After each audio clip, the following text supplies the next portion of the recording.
Hi, everyone. Occasionally, I like to replay one of my more popular webcasts that particularly resonated with those of you aspiring to become an aviation professional. Whether it be flying as a pilot in the military, or maybe for the airlines, possibly as a corporate pilot, or something in space exploration, aerospace, and the like. What really excites me the most, though, about doing this show is that regardless of your background, there are tons of opportunities and even more possibilities in what is currently a very vibrant, wide open industry. As an example, in business aviation, those of you who might be talented in interior design, let's say, including the understanding of fabric quality and things like that, you're in high demand. Similar talents can also apply to spacecraft interiors for the upcoming missions to the moon and Mars and beyond. If you're mechanically inclined and say you like working on cars, you could work on jet engines, aircraft electronic systems, etc. I guess what I'm really trying to say and emphasize is that while your path may yet to be determined, whatever your skill set, it is applicable somewhere in aviation and aerospace. Last week, I attended for the first time since COVID one of the largest business aviation conventions in the world that covers every aspect of flying for business. And there were several great keynote speakers kicking off each day, including the likes of Neil deGrasse Tyson, what a crack up, Dale Earnhardt Jr., racing fuel in his veins for sure, and even folks from the movie Top Gun Maverick.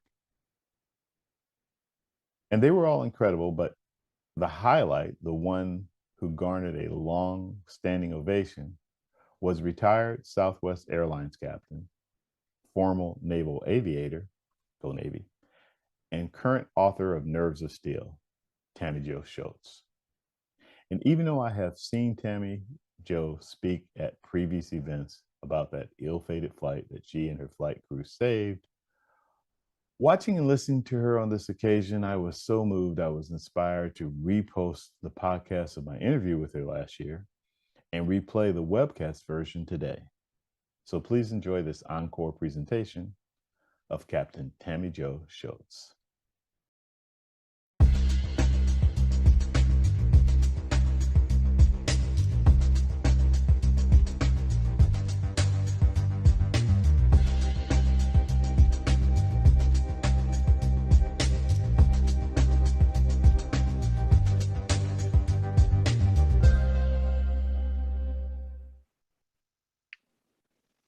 Welcome to All Things Aviation and Aerospace. I'm Vince Mickens. All Things Aviation and Aerospace is a weekly webcast about pursuing opportunities in the aviation and aerospace industries, and equally important, the endless possibilities available, which we were just talking about in the industry, regardless of your skill set. Today, though, we have a very special guest who I am quite honored to have on All Things Aviation and Aerospace, not only because of her incredible story regarding the ill-fated Southwest Airlines flight in April of 2018, or her impressive naval aviator, go Navy, background that included flying the F-18 Hornet fighter jet, or her compelling book, Nerves of Steel. And she has a junior version of that too, which is pretty cool. It's because she has utilized her accomplishments and her challenges to inspire the next generation of aspiring young aviation professionals, in particular, young female aviators. Captain Tammie Jo Shults, welcome to All Things Aviation and Aerospace. Thank you, Vince, very much. It's really great to have you here. As many of my viewers know, one of the things that I like to do with this show is have young guests join the conversation so that they can speak directly to seasoned professionals in the industry. To that effect, I have three very impressive young ladies joining us today. All three are super excited about having this opportunity to chat directly with Tammie Jo. All three are climbing to new altitudes in aviation. You know, I had to just throw that in there, right? I will start with the young lady who is a high school senior at the West Michigan Aviation Academy in Grand Rapids, Michigan, Devon Christner. Devon, welcome to the show. Thank you. I'm so happy to be here. We are very happy to have you. Next, we have Caitlin Fueling, Caitlin has been a guest on the show before. She graduated from Embry-Riddle Aeronautical University at Prescott campus, at the Prescott, Arizona campus during the pandemic last year. She is currently a CFI, certified flight instructor, and has been building time while contemplating the possibility of a career in the United States Air Force. We were talking about that in pre-show, so looking forward to having more conversation about that. And I'd like to say hi to Caitlin. Caitlin, welcome to the show. Yes, thank you. I'm so excited. Great to have you back. And our third aspiring young aviator guest, who actually has already begun her career as a first officer for Republic Airways. And matter of fact, she's sitting in a hotel in between flights, so we're lucky we could catch her.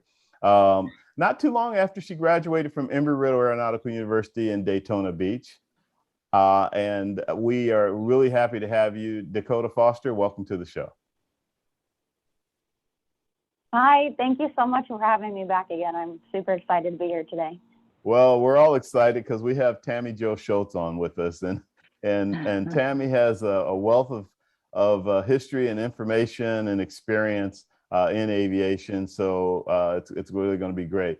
Tammie, why don't we start off and chat a little bit about your background, the big part of how you actually got started in aviation, because you come from a very interesting upbringing, and the fact that it led to the career that you've had is an interesting story within itself. Well, thank you. Don't all ranchers' daughters become pilots? A few. No, one or two. You're one of the two. Oh, okay. All right. No, I grew up in southern New Mexico on a hog and cattle ranch. We also farmed a bit of alfalfa and milo. And really, it was just while I was busy doing farm chores, the jets from Holloman Air Force Base anchored their dogfighting practice over our big hay barn. And so I would see this daily air show. And of course, it didn't take much to imagine how much more exciting that was than what I was doing. And then I started reading about aviation and met my first aviation hero on the pages of Jungle Pilot. His name was Nate Saint, and he had gotten started in aviation by serving in the military during World War II, gone on as a mechanic. He is where he started, and then he went on to earn his commercial license, and then his book ended with him being a bush pilot down in Ecuador. So I felt like it was just such a wonderful tour of aviation, and so that's really kind of what turned on that that love of aviation, and realizing there are some practical steps to getting into it, even though I did not know one pilot in my whole life up through high school. And you grew up on a ranch, so how did your ranch hand parents handle the thought of you wanting to go into aviation? What were their thoughts about it? Well, first of all, I have to back up and say, on a farm and ranch, work needs a workforce. And so if you could do it, you were welcome to it. You know, there were no guys and girl lines in our family. And I always thought we had a very old-fashioned family. But of course, getting into the modern world, I realized there were some lines. And I'm sorry, Vince, I may have gotten off topic. Ask me again what you said. Oh, I was just asking what your parents were thinking when you told them that you were interested in aviation. My dad, I think, just shook his head and told me to go on to the next assignment of what he wanted me to do. My mom, her reaction, and you would have to know her, I think, to appreciate this, because she's so very practical. And she just looked up and then said, those people are smart. Okay. And that was her answer.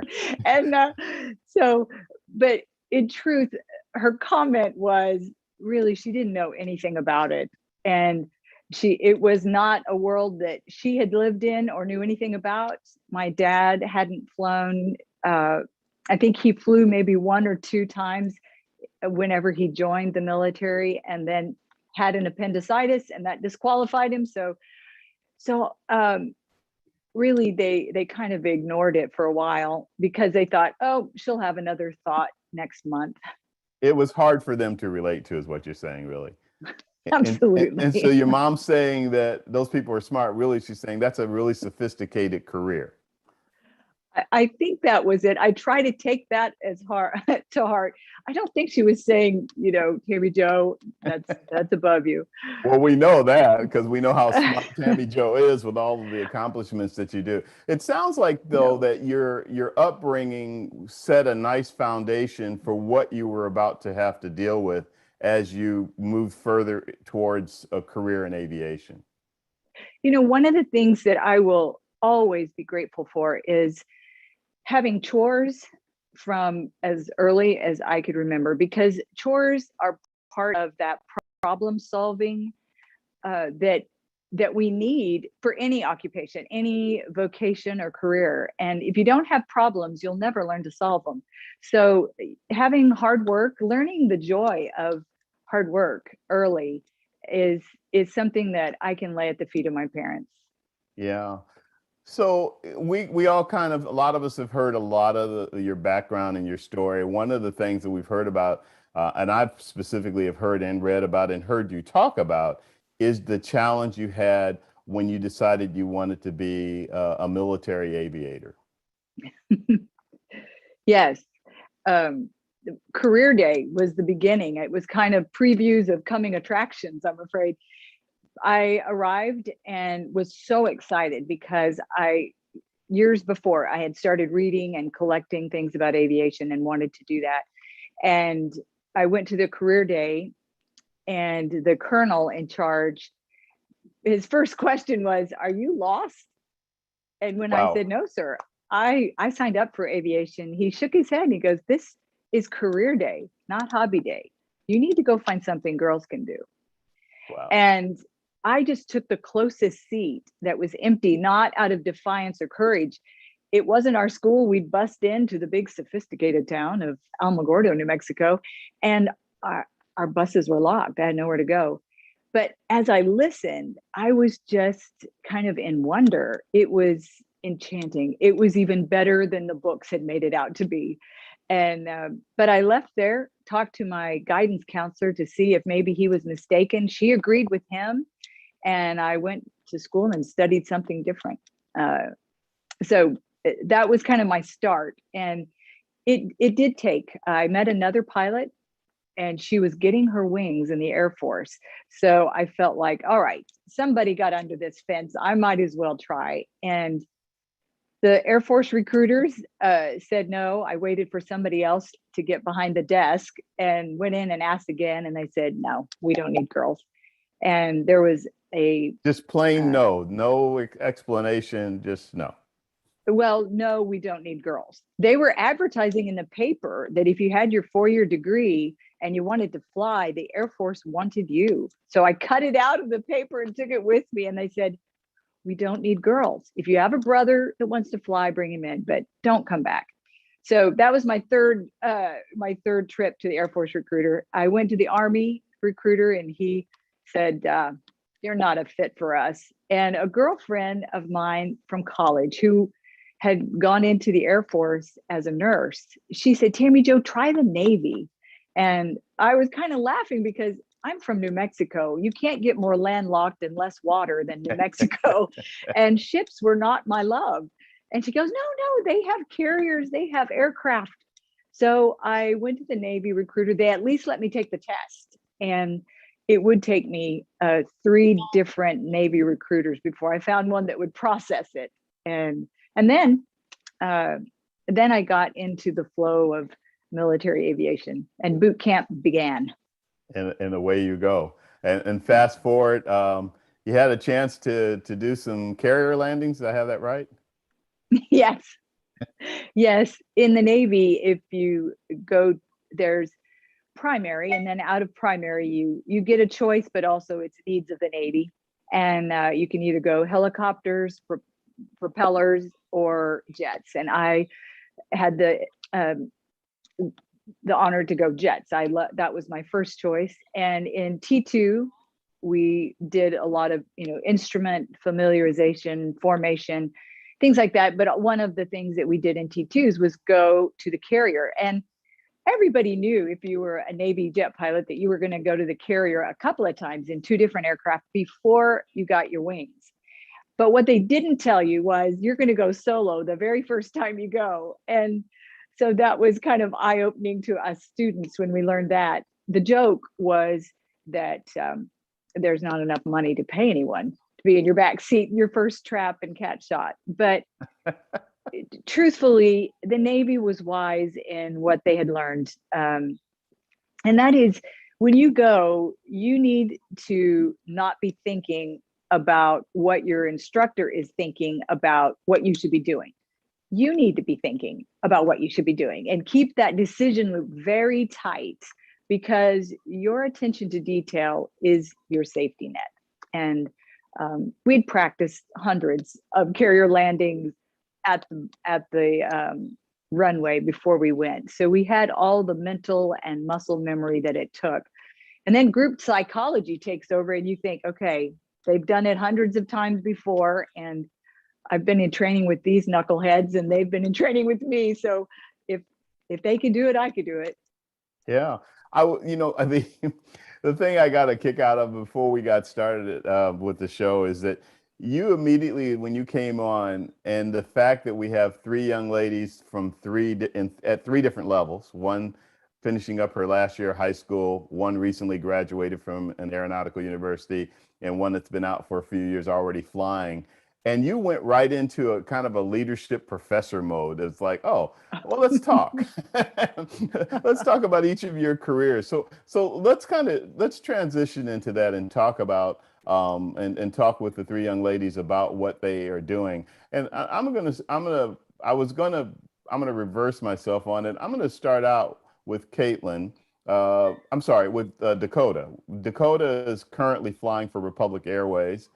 Sitting right seat as a first officer, has been doing that for a few years now after graduating from Embry-Riddle at Daytona Beach in 2017. I have that right, Dakota? Yeah, 2017. Mm-hmm. Yeah. So let's have a conversation with Tammie about that and about, tell us a little bit again about your background and what you're currently doing. Sure. So I graduated from the Daytona Beach campus of Riddle in spring of 2017. And after I did that, I went down the road about 15 minutes south to a flight school, and I was a flight instructor there. So I had my CFI, my II, my MEI. Probably about after a year of doing that is when I upgraded to the Progress Check Pilot. So we were actually doing like the mock check rides with students before they would go up with our check airmen and DPEs and stuff like that. So I did that. Flew a whole lot of 172s, a couple Seminoles. Nothing cool like the F-18 that you got to fly, which I would kill to do. But so I got my 1,000 hours and I went to Republic. I am Columbus, Ohio based, so it's kind of nice because I live at home, drive down to work, fly for 3 or 4 days, and then I have somewhere from 4 to, like, I just came back from like a 9 days off. So it's kind of nice to have a good little break in between my trips and stuff. But school is back in session for the college kids. And so that means career fairs, expos, all of that sort of thing is picking up. And I'm on the, in Republic, we have the pilot talent acquisition team. So we actually go out to events. We meet potential students, potential candidates for interviews. We also have a cadet program, which I happened to be a part of when I was in school myself. So I joined the cadet program, and it's not necessarily a guarantee like, oh, I have to go specifically to Republic, but it does give me the option of, I've done my interview, the job is there when I want it, if I so choose to take it. So I'm doing that now. So I do a lot of, the events are starting to pick up. So each month we get a whole list of, hey, here's these events, what's going to work with your flight schedule. So it's kind of a balance between the two of flying / recruiting And then on the side, I'm also involved with Girls in Aviation Day for my local Women in Aviation chapter. I'm actually the host or planner of this year's event for the Cleveland chapter. So that's on September 25th, which if you guys are all involved in women aviation, I assume you know it's National Girls in Aviation Day. So looking forward to that. And yeah, hopefully it turns out to be a good event and expose the younger generation of girls to aviation and aerospace, not just pilots, not just mechanics, but everything in general. Yeah, I guess I was going to toss to Tammie, but I think one question I do have for you, with what you've accomplished so far, and by the way, it's really great that you're taking the time and effort to pass it along to the next generation and be involved in that, especially representing at your stage in your career of aviation. You are, I believe you mentioned that you're due to get promoted. So with that and with what you've been doing, what are you looking forward to long term with your career? Long term with my career, I am hoping to go to the majors. I interned in my junior year of college with United Airlines. So that is my dream airline. I love to fly the 757. After all the airlines retired the 747, it was a little disappointing.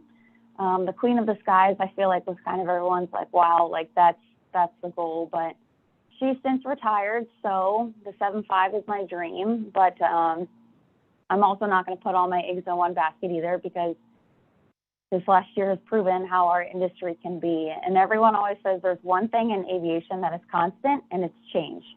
And so I feel like within our career, we really have to learn to go with the flow. And I feel like that's what makes a good aviator, someone who's willing to go with the flow and adapt. And yeah, about the upgrade, it's on the horizon at some point.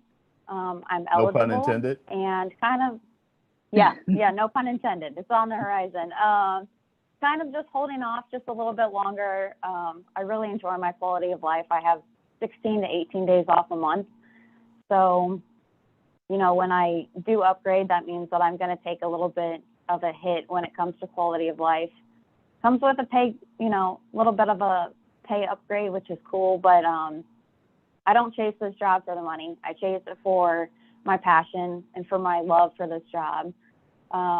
So with my 18 days off, I'm able to be involved with my local Women in Aviation. We have Astronomy Night, we have Girls in Aviation Day. Like, we have so many events, which allows me to kind of spread myself out to the community and share my passion with the younger community of girls. Tammie, you want to chime in there? Well, first of all, Dakota, what a treat that I get to be talking to you. You are so accomplished at such a young age. And I love that you have realized already, and certainly this is a lesson that I learned, and Caitlin and Devon, I'm sure, are taking notes of, and that is, there are times you're going to have to focus just on flight training. But when you have that focus completed, you know, it is so good to spread out a little bit and be involved in other things than just going to work. I think that work-life balance is something that can get lost when we have hurdles in front of us that need it. And I know one of the things that even in the Navy, during flight training, even during boot camp, once a week, I had church. And I had the people in my church, you know, so whatever it is, and then expanding your peer group. And I love the fact that you're looking at your future, not just by what can you earn, but quality of life. And so I would say there's statistics out there, and I'll let you all look them up or contact me later, about different airlines, and some of them have a really high amount of women pilots compared to others. But one of the things that I think you'll really want to look at is quality of life and then upgrade. How many women in that community go to the left seat? Because I've found in my research that there's quite an amazing change in who keeps their ladies flying, who keeps them through upgrade. And that's a sign of quality of life, because what looks really good right now, flying wide bodies all over the world, it may not be that attractive when you decide to get married and have kids. And so just keeping the idea of go 10 years forward, look back, what decision today would be a good one for tomorrow. And it's completely up to, that's what I love about aviation. It's really, so to speak, and you're headed to right where you want to go. Yeah. Devon, you're on the other end of that spectrum with being a senior at a high school, an aviation high school. We'd like to hear a little bit more about your background, starting out with how did you end up, picking or having the opportunity to go to West Michigan Aviation Academy? Yeah, for sure. So I go to a public charter high school, so it's completely a lottery on whether or not you get in. And I was originally drawn by the STEM program, which is like engineering. We have a strong aerospace engineering program. And so I was originally drawn by that engineering program and didn't think that much about the opportunity to fly airplanes during high school until I took a flight in one of our school airplanes, and the CFI that was flying let me control a little bit after takeoff, which it was trimmed. He'd done the takeoff, like we were in cruise, but I was still like, this is the coolest thing ever. I need to do this. So I decided to kind of switch from the engineering to the aviation side. And from there, I kind of just jumped on every opportunity that we have at the school. So we have a lot of we have a club called Women in Aviation Club. So once a month, we bring in a speaker to the school to talk about their career. And so I just gone to all of those and just talked with all of the women pilots and business engineers. They come from all facets of aviation, but it's still so cool to talk with them about their path and what they've done. So I really enjoyed that aspect of school. And then this year I'll be in what's called flight class. And so I took ground school last year, passed the written, which qualified me to get in the class. And then this year I have like a flying class where we work through planning flights and everything throughout the school day. And then I fly about once a week just because everyone else in the class has to fly too. So two things you just brought up. One is that aviation really wasn't on your radar until you took that first flight. You were thinking possibly maybe the engineering route or whatever. The other thing that comes to mind to me is that you went from it not being on your radar at all to now you're totally absorbed in it. Yes. And so what do you see as far as what you'd like to do? You had mentioned earlier that you have a school in mind, which you can share with us about that, and what you think you'd like to study coming out of West Michigan Aviation Academy. Yeah, so I think I want to go to Purdue for engineering as well as aviation. So I want to be able to graduate college with my CFI in a degree in engineering, hopefully either aerospace or civil. I haven't decided yet. But so I haven't lost the engineering part. I've just kind of added aviation in. And after that, we've had a lot of meetings with Gulfstream because they're a big sponsor for our school as well as Delta. So I really like Gulfstream because I like the like corporate jet kind of idea. But obviously kind of like what Dakota said, I want to keep my options open.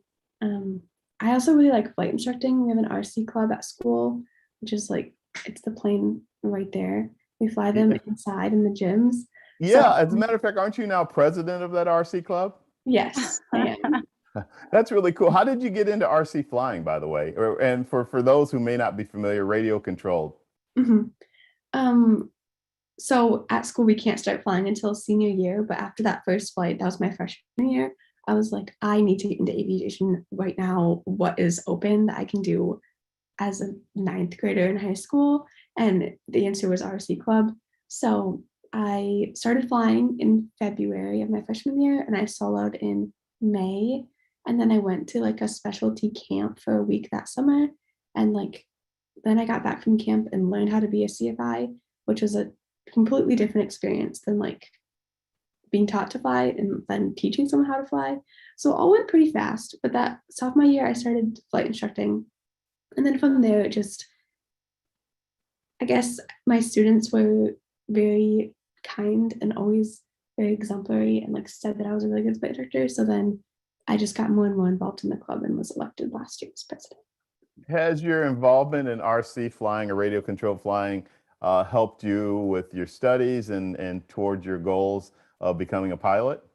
I think it has, just because we teach stalls, we teach slow flight, we teach all like the beginning stages of full scale flight. So learning just the aerodynamics and the basics of all that earlier on, I think has created a really good base for going into flight class and doing all the same maneuvers in the full scale plane this coming year. Yeah. Tammie, your thoughts? Oh, I just want to applaud first Dakota and now Devon, and Caitlin's coming up. I wish so bad I could just put all three of you on a billboard to point to and say, ladies, no matter your age, look at what is out there for us to do. I mean, every horizon has not been conquered. I think that's one of the lovely things about aviation, and you all tell me if I'm wrong, but you never fly the same sky. It's always a new day. Even if it's in the same day, it's always a new sky. And one of the exciting things that I see, and now there's data, surveys, and studies that have proven this. And I want you all to put this in your back pocket should you ever need it, just for yourself even. And that is, they've found that if you take a group of men and let them work on a project together, their IQ average bumps up 10%. The biggest jump you'll get in IQ is when you add a group of qualified women to that group, it bumps about 30%. And before we think we hold all the pixie dust, it's the same if you have a group of women and you add a group of qualified men. So as women, we bring something to aviation that's different. We have a different perspective. If you have brothers, you know this. We have a different perspective, a different energy. And so companies have found that there is an increased productivity and intellectual bump. So you're doing this because you're interested in it, and because, quite frankly, all three of you have proven you're good at it. But you're also pouring into an industry that is a little lopsided right now, not through any fault, I think, of any one person or one group. There is just more men in aviation right now. And so when you jump in there and partake and get involved, you're improving our industry. And I think about, Devon, how you started RC flying and you enjoyed it. And so that translated whenever you started teaching it. That joy of what you loved, you translated to your students, and that's why you're president of the club. Exactly. Yeah, I'm honored exactly. To serve. It's so fun. Yeah, that's really awesome. Caitlin, we haven't forgotten about you. We just are covering a lot of territory here with the advice that Tammie is offering and getting insight on all three of you. But Caitlin, your story is really interesting in terms of your background. Your father was Air Force, and he was a loading specialist, right? Yeah, he was a loadmaster on the Loadmaster, I'm sorry. Yeah. Well, tell us a little bit more about that and about your background and your getting into aviation and where you are at this point. Okay, so I'm Caitlin, and like I said, my dad was a loadmaster on the 141s, and he was out of the Air Force before I was even 5 years old. So honestly, aviation, he talked about it all the time. I was like, oh, whatever. Yeah, you flew in airplanes. Okay, that's cool, Dad. And then right before I was graduating high school, I had no idea what I wanted to do. Never been in a plane before. He's like, oh, let's just go up and fly. And I was like, okay, sounds good. So I went on one flight, and then I applied for school that next month, and I got into Embry-Riddle. And I actually admired Devon because you have such a good opportunity to be doing this in high school. Because I went into flight training at Embry-Riddle first day. I had no idea. I'd been in a small plane one time. I had no idea what I was doing. At first, I was like overwhelmed. I was like, oh my gosh, I don't know if this is for me. There's so many people come in with this lifelong dream of flying airplanes. They're like, oh, I grew up like wanting to be a pilot forever. And I felt like an outcast there. I was like, I didn't, but like, this is what I want to pursue and do. And I'm just really happy that I stuck with it because it really taught me so much discipline. And I'm so happy that I got through those 4 years and graduated with honors and got my aeronautical science degree. And now I'm just making career decisions, which I'm really happy that Tammie's on here because I've had a lot of people be like, oh, go tanker transport. And I always tell them, I'm like, that sounds fun. But if I had the opportunity to fly a fighter jet, I could not say no, you know? Mm-hmm. So I feel like that's such a good perspective for me to have because I have a lot of people I know, and my dad knows a lot of people because he was on the 141 flying larger aircraft, especially military aircraft. And he's like, oh, you'll love it. And I'm sure I would. But it's so nice to have a different perspective of someone who's actually flown jets. I think that's like really exciting for me to be on here for that. Well, we only know what we have done. And so I can echo your sentiments. It is fun. I mean, it's really kind of the race car in the sky. At the time that I flew F-18s, it was the Navy's premier strike fighter.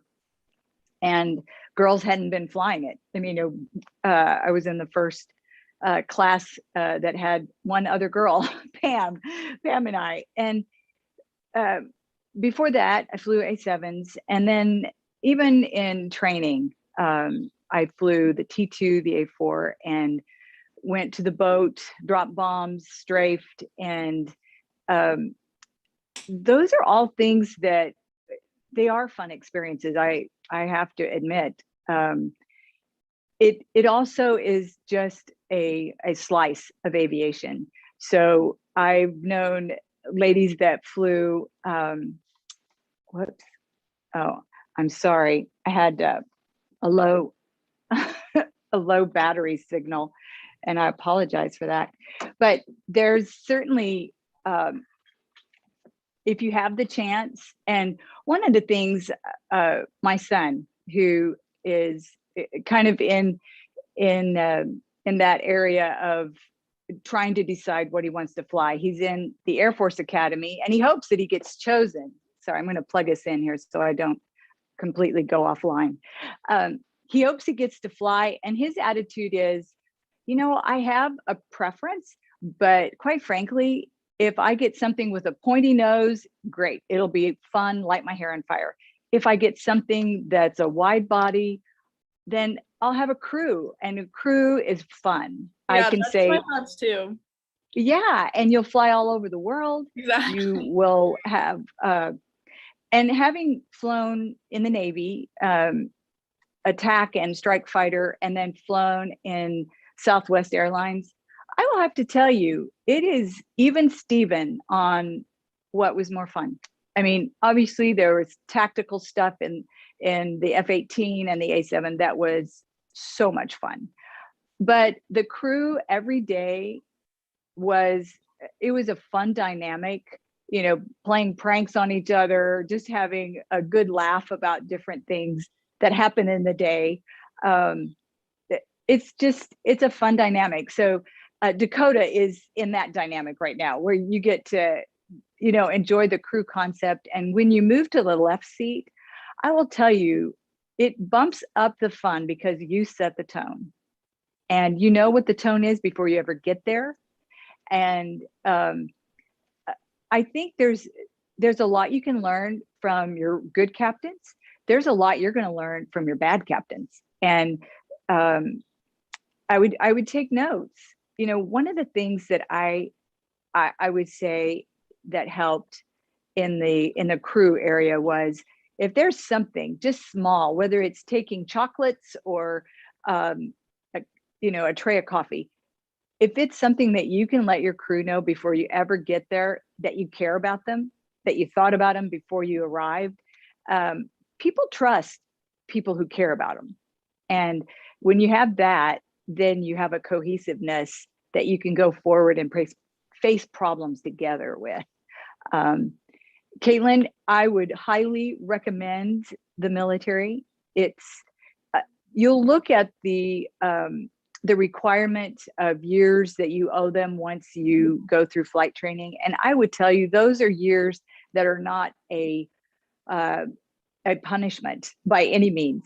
Look at those years as, I've got a guaranteed job for X amount of years with 30 days of leave, paid leave my first year, and full medical, dental, you name it.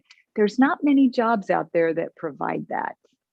So yeah, definitely leaning towards military. It's something I've been thinking about for a long time.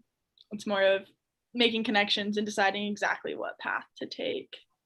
Well, the nice thing is you've got choices, because your education and your qualifications already set you up.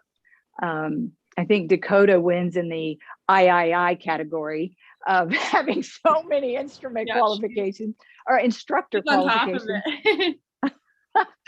And you can see just some very practical steps right in front of you. And Caitlin, Dakota, that's one of the things that I think I'm going to give you as personal jobs along the way, is to not be shy about telling people how you got into it. I use the example sometimes, I'll ask a group, how do you become a racehorse jockey? And everybody kind of looks sideways, like, who's going to raise their hand? There's no, I'm going to apply here and become a racehorse jockey. No, it is kind of one of those intangible paths that you would need to know somebody in the industry to understand how to get there.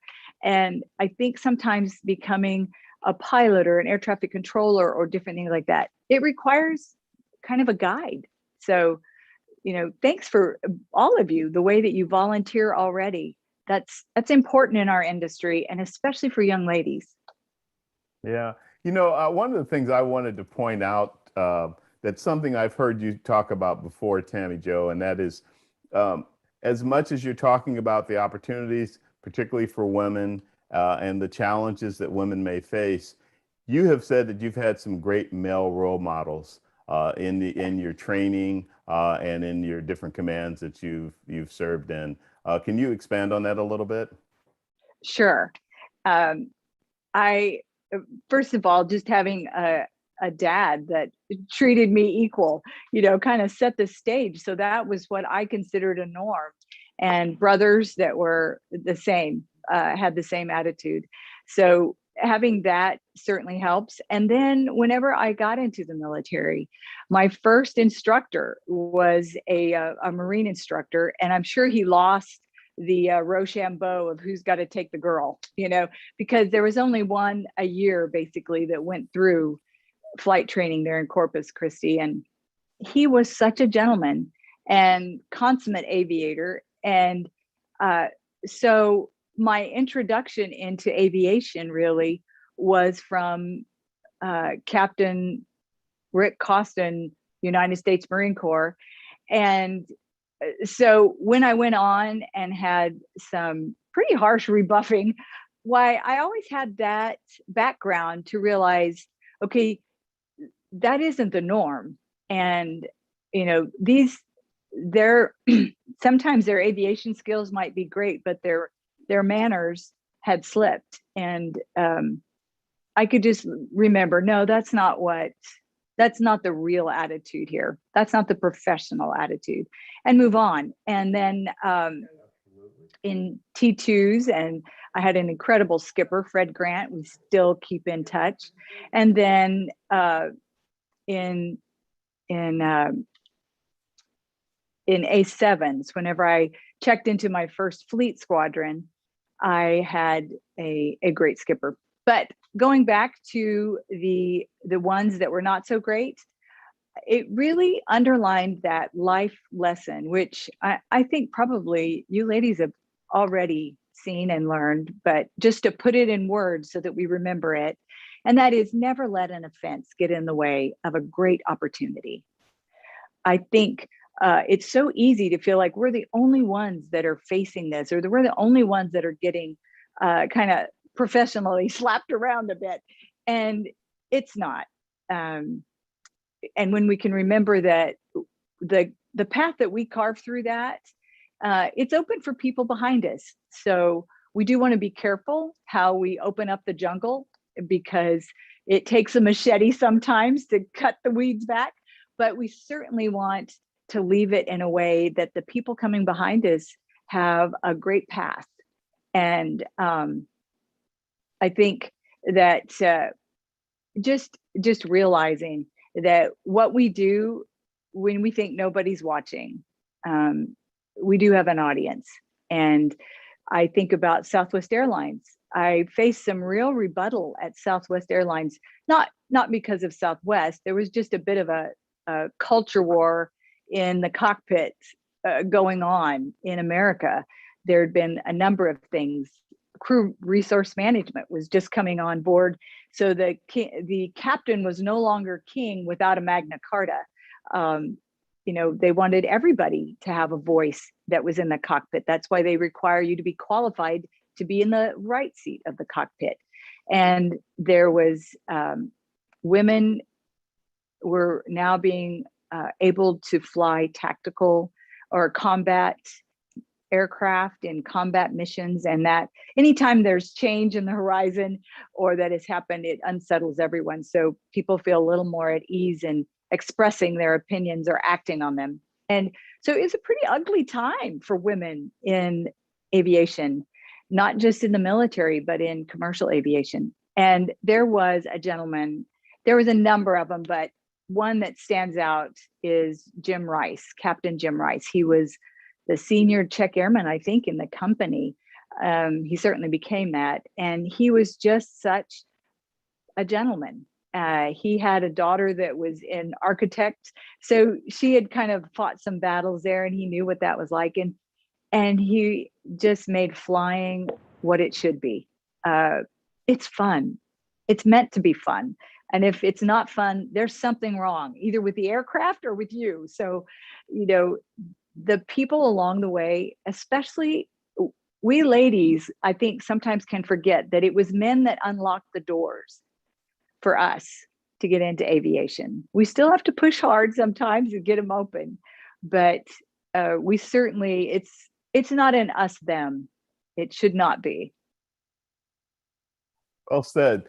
Let me give the ladies an opportunity to ask any questions they may have. We have about 15 minutes or so left, and ladies, I'd like you to be, I'm sure you have things on your mind.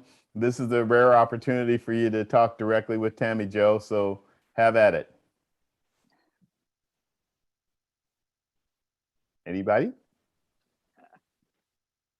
So, Tammie, I guess what is, obviously, I've read your book, and I even ended up, there's a group of us girls at Republic where I read your book and I signed my name and my position in the company, sent it off to one of my girlfriends in the company. And then we kind of almost like a Sisterhood of the Traveling Pants, except that it's your book. So we passed your book from FO to captain and back and forth throughout the company. And there's a lot of really good takeaways from your book, Nerves of Steel and everything. And you could tell us so much good advice, but what is the best advice that you've personally been given?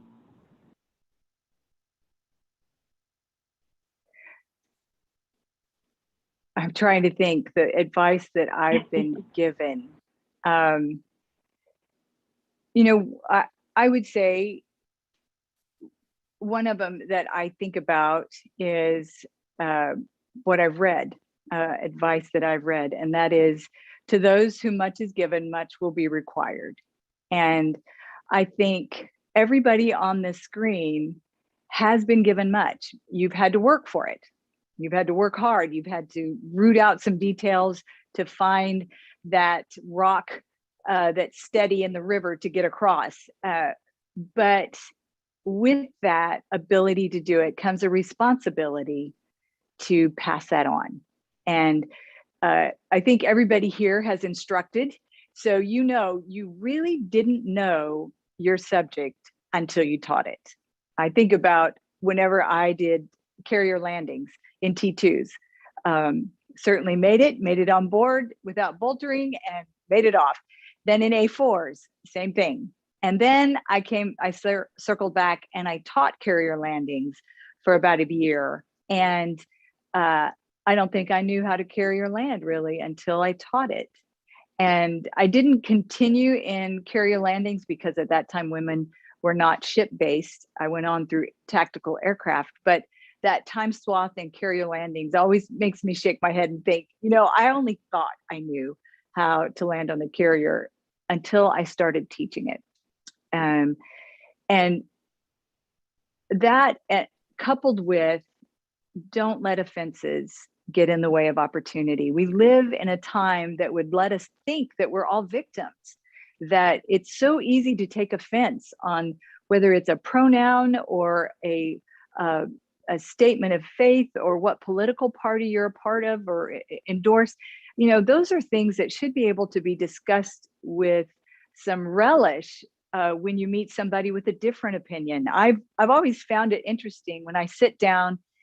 I commuted my entire career at Southwest. We live outside of San Antonio, and I would fly out of Houston or Dallas or Phoenix or even Baltimore, depending on where I could get the best schedule to fit my family's schedule. And so I would sit down beside people, or they would sit beside me, and they would be so interesting. And we rarely had the same opinions, but just when you can discuss things civilly, it's so interesting. And I always felt enriched when I walked away from talking with somebody who didn't have the same opinion that I have.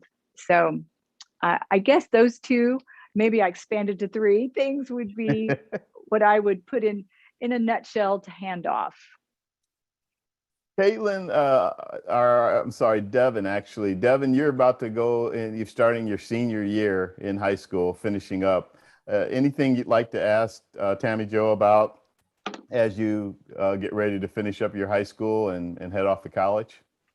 Yeah, so I kind of have two questions. One of them is more like a story. The first one is like, can you tell us about, or do you have a specific memory of your favorite flight you ever did?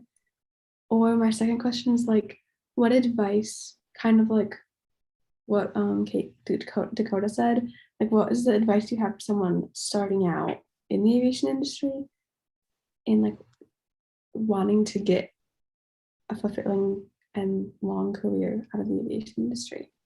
Right. I'll start with your last question first, and that is, do exactly what you're doing. Continue keeping close to what you're interested in.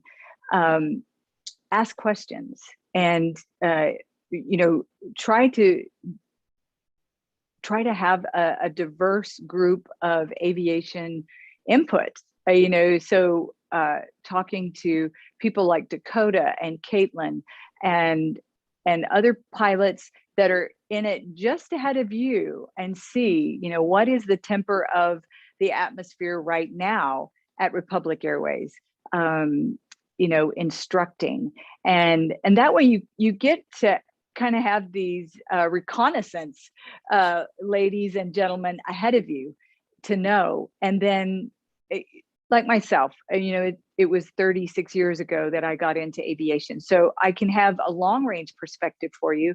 And that is, I have never been sorry that I made this choice thinking, I wish I'd have gone ahead and done whatever. I also absolutely look forward to every day.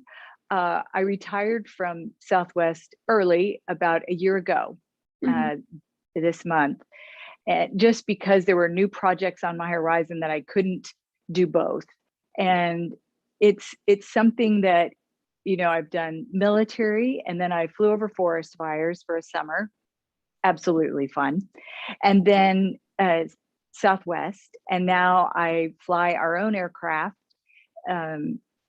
It's a Piper Malibu now, and do angel flights, as well as just having the opportunity to go to things like a friend of mine, General Levitt, just had a change of command in Albuquerque, and I was visiting my folks in Aztec, New Mexico. So I was able to just hop down and to Albuquerque, go to that change of command before I came home to Texas. So I would say every stage has its perks and its downs, but it is a community that, you know, from meeting young people in the area, and they go, oh, you know what, I'm flying for Republic, or I went to Embry-Riddle in Prescott, or I'm going to, you know, the same school you're in there in, let me see, Kate, Devon, you're at a public charter school there in Grand Rapids. Grand Rapids, thank you. The school's actually on corporate property.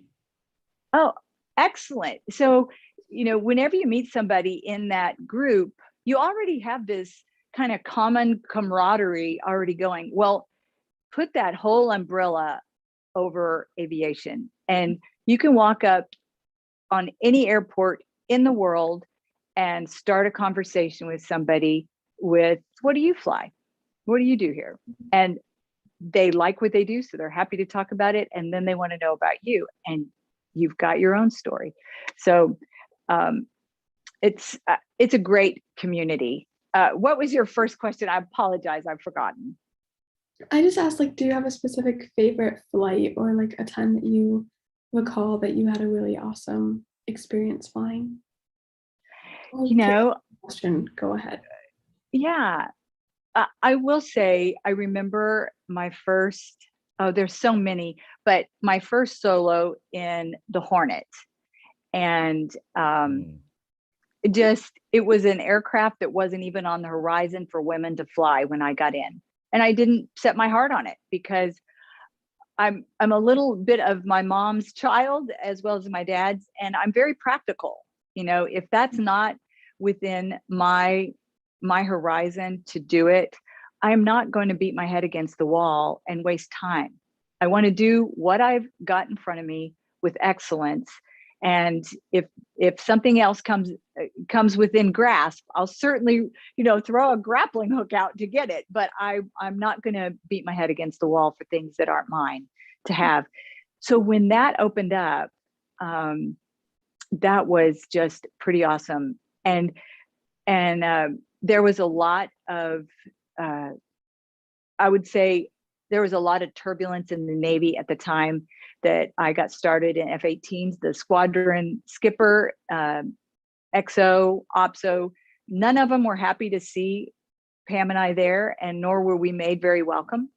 And so getting to just go in the Hornet by myself and go, this is the racehorse I signed up for. And just kind of coming up over the Sierra Nevadas and going inverted and pulling down the opposite side, and then, you know, scooting along Death Valley at a low level. We won't divulge what level. You know, those are things that were just like, golly, Lord, I can't believe this just keeps getting better and better. So that would be a pretty memorable flight. And it ended with, oh my goodness, I don't know about this, because whenever I came in to do my landings, I was going to do a couple just for practice anyway. But the Hornets, you know, the leading edge devices and the flaps and everybody kind of moves around to maintain 1G at all times. So it's kind of a moving wing. And when you land, you don't just land and then everybody settles down. You land and your wings are still kind of moving around. And the first few times I'm thinking, I don't remember this on my other flights. And I went around, did another touch and go. And I called for a full stop, and I went, and it just danced around so much. I thought, oh my goodness. I went around again, and then I went, oh yeah, I remember I do remember those wings, they kind of walk around and settle down at just about, 60 or 40 knots. So it was funny because you go from, I am on top of the world to, oh my gosh, can I land this thing? Wow. That's really great. I wanted to give Caitlin one final opportunity. Caitlin, do you have a question at all? I know we talked a little bit, Tammie talked a lot about some advice regarding your consideration of going into military flying. So I just wanted to see if you had anything else you wanted to ask her before we start to wrap up. I kind of had more of, not necessarily a question, but what we were talking about before we actually started streaming was some barriers that you were asking about for women. And I couldn't think of anything right away. And then when you brought up teaching to learn, that really hit home for me, because I feel like that was a really big thing at my school. Everyone taught each other. You were all in the library, and if somebody didn't know something, they were helping you, and you told somebody else something you learned. And I felt like when I was at school, especially in Prescott, there was not a lot of girls in your class. You were lucky if you were one of 2, maybe 3 girls in your class. That was super awesome. Right. And I feel like while you wanted to support the other girls, I feel like a lot of times people could be timid to work with men, because you are they know more than me. They've always dreamed about aviation. I want to go partner with the girls. And it was nice because I had a lot of male friends and they were super welcoming. And it was, once you got into learning with them, you realized, oh, I can teach you something and you can teach me something. And I think it's important to support other women, especially with women in aviation. I was in that too, but it's also important to understand that other people are resources, and we can support other people too and learn from them. And that really helped me, especially when I started flying. I felt like your story is kind of a perseverance story. I did not have a great instructor. I felt like I had no idea what I was doing and I wasn't learning anything. And it was I felt like it was no, you're not doing this right. And you got told no so many times. And I'm just so happy that I stuck with it. And I feel like I can really relate to, not necessarily the same, but you were shot down a few times before you actually got into the rhythm of what you wanted to do. Well, and I love that your perspective is reach out and help other people, and don't feel like it's an us, them with girls and guys in aviation. And I know what you're talking about. I remember feeling, and I still do, it's hilarious to me that whenever I fly, my husband and I'll fly someplace and I'll be the one in the left seat. We switch back and forth. He's a pilot also and has done everything I have, A7s, F-18s, Southwest. And whenever we fly in, they automatically ask him, how much fuel do you want? Do you want it hangared? Stuff like that. And they'll get to talking sometimes and I'm invisible. And so I don't know that they mean harm. We sometimes as ladies have to inject ourselves into that conversation, but I think it's a natural tendency. Guys may assume that we're not really interested in fuel flows or, things that are aviation pertaining, even though you're right there signed up for lessons. So it just becomes incumbent on us to step up to the plate and become a part of the conversation. And yes, if you can, grab another girl and help her up the ladder or bring her into that conversation. You might be at the same space, same place in aviation. And there are some that have a little more outgoing personality or not. I found sometimes I just had to, sometimes I didn't join in. I'll be honest with you, I didn't follow everybody to the O Club to have a drink on Fridays. I just felt awkward there and it spiraled into something that I wasn't always comfortable with. So I had other things that I did, but I always stayed plugged in with study groups, guys that would get together for barbecue. And like you said, Caitlin, you're absolutely right. We're going to learn from them. They're going to learn from us. It is kind of funny how women have a different group of details that they snag onto. And I can't tell you how many times there'd be something, you know, in a check ride or something that guys would be stumbling on. And I, as a woman, I would see, oh, that's pretty simple. I'll give you an example. Out of control flight. Everybody threw up on that flight. It was talked about, it was dreaded, and I tend to have an iron stomach and I don't throw up. So it didn't bother me. But whenever I started teaching it, I realized these guys, number one, they're talking about it and making themselves sick before they even get to the brief. They were swallowing hard and turning green, but also they weren't eating. And 100% oxygen that we breathe during that flight would make anybody sick on an empty stomach. So I told them, you know, eat a peanut butter sandwich before you come. I promise that will make you feel better. And I explained to them that 100% oxygen on empty stomach, if we went and flew straight and level, you would throw up. And also I would give them kind of a carrot at the end of the flight so that they weren't just thinking about, okay, I've got to hold on to my cookies while I get through all of this tumbling in the air. And I would say, you know, we're going to finish with plenty of gas and time to either do aerobatics if you want to, or go sightseeing, or if there's something coming up and your pre-solo check ride that you'd like to practice, no harm, no foul, we'll practice it. We'll get it down. And that was such a girl perspective, I was told. I don't know, but it certainly helps.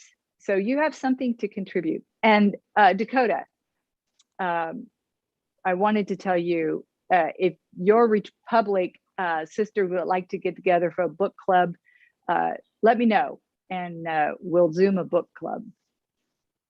Oh my gosh. Wow, that's a cool offer. Dakota, just say yes. I will definitely let them know. I will definitely let them know. And we can do it in the evening or something. So no matter what hotel you're in, everybody might be on the ground. Awesome. Devon is our youngest of the crew. Any closing thoughts? I don't think I have any like specific questions. I know we're pretty short on time, kind of. I just thank you so much for all the discussion that we've had today and for inviting me. I really enjoyed talking with all of you and learning a little bit about what you guys, like your guys' story, as well as just hearing advice from everyone and listening to like your opinions and your thoughts. So it was really enjoyable. Yeah, I'd like to thank all of you for being on the program, particularly you young ladies with your aspirations in the industry. I think one of the points that came out several times that's really key is that it's wide open. This industry is growing leaps and bounds in all aspects, whether it's to be a pilot or to go into maintenance or any other aspect of the industry. And so there's just a lot of opportunity out there, and it's really just up to you as to what you'd like to do and accomplish. So, but you guys are definitely on the fast track to do some great things. And so it's a pleasure to have you on. And of course, Tammie Jo, getting your insight from your experiences and everything that you've done. It's a real pleasure to have had you too. Oh, it was certainly my pleasure to join you, Vince. And Caitlin, Devon, Dakota, what a treat. Thank you. Yeah. Thank you. It was really great. Thank you. Yeah, thank you guys. So again, this is All Things Aviation and Aerospace. I'm Vince Mickens, and every week we talk with different folks about what they've done in the industry and the up and coming of what they want to accomplish. So I hope you guys continue to watch and listen, and enjoyed having everybody on board. Ladies, take care of yourself, and we'll catch you another time. Thank you. Thank you. All right, Dakota, get my email from Vince. Okay, I will do that. Hey, that Thank book you. club thing, that's awesome. Yeah, and it's That's open gonna to be- that's gonna be real you, nice. ladies. I'm almost jealous. You know what? You'd be welcome. Dakota, be sure and invite Vince. Caitlin and Devon, same offer to you. If you guys have a book club and you happen to choose my book, I'd be happy to join you for a 30, 45-minute book club. Just let me know. Thank you so much. Thank you. All right.